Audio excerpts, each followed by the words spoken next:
अल्लाह जी ज़ात मां जेको कॾहिं बि नाव में न थियो।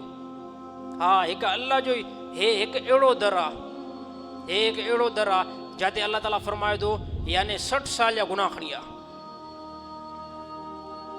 60 साल जा गुनाह खणी आहे, 70 साल जा गुनाह खणी आहे, पूरी ज़िंदगी गुनाह खणी आहे। अल्लाह ताला फरमाए हे मुंहिंजो दर अहिड़ो आहे, हे मुंहिंजो दर अहिड़ो आहे जो इन पूरी ज़िंदगी जा गुनाह जेको आहे ओॾे माफ़ु करे छॾींदुमि।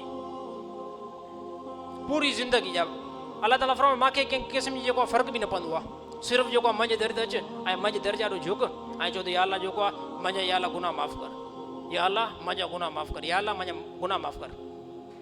अल्लाह ताला फरमाए सभु गुनाह माफ़ु थो करे छॾियां।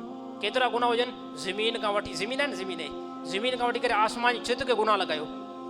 आसमान जी छित केतिरी परे आहे, तव्हां सभु इंसान दुनिया जा मिली करे सभु गुनाह तव्हां मां असां मिली कयूं न, मिली करे गुनाह कयूं ऐं असां सां गॾु जिन बि अचनि उहे बि असां सां मिली करे गुनाह कनि, ॾींहुं राति गुनाह कयूं।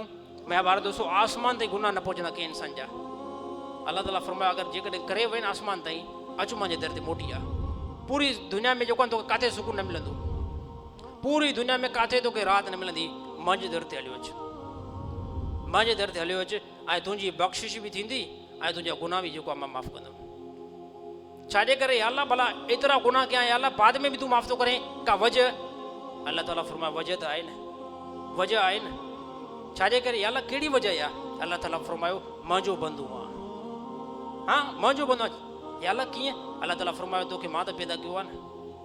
दुनिया जे अगरि ॿिए कंहिं जेको आहे मख़लूक तोखे पैदा कयो हुजे, हा पोइ उहो तोखे माफ़ु न करे, पोइ ॿी ॻाल्हि आहे। हिन पूरी काइनात इंसान खे अल्लाह ताला फरमायो मां ई पैदा कयो आहे, सभिनी इंसान खे मां ई पैदा कयो आहे ऐं मुंहिंजे दर ते अचो। अल्लाह ताला फरमायो तव्हांखे जेको आहे मां बख़्शिश छॾियां, तव्हांजा सभु गुनाह जेको आहे माफ़ु थो करे छॾियां। त मुंहिंजा ॿार दोस्तो, अल्लाह ताला एतिरी जेको आहे बख़्शिश वारी ज़ात आहे।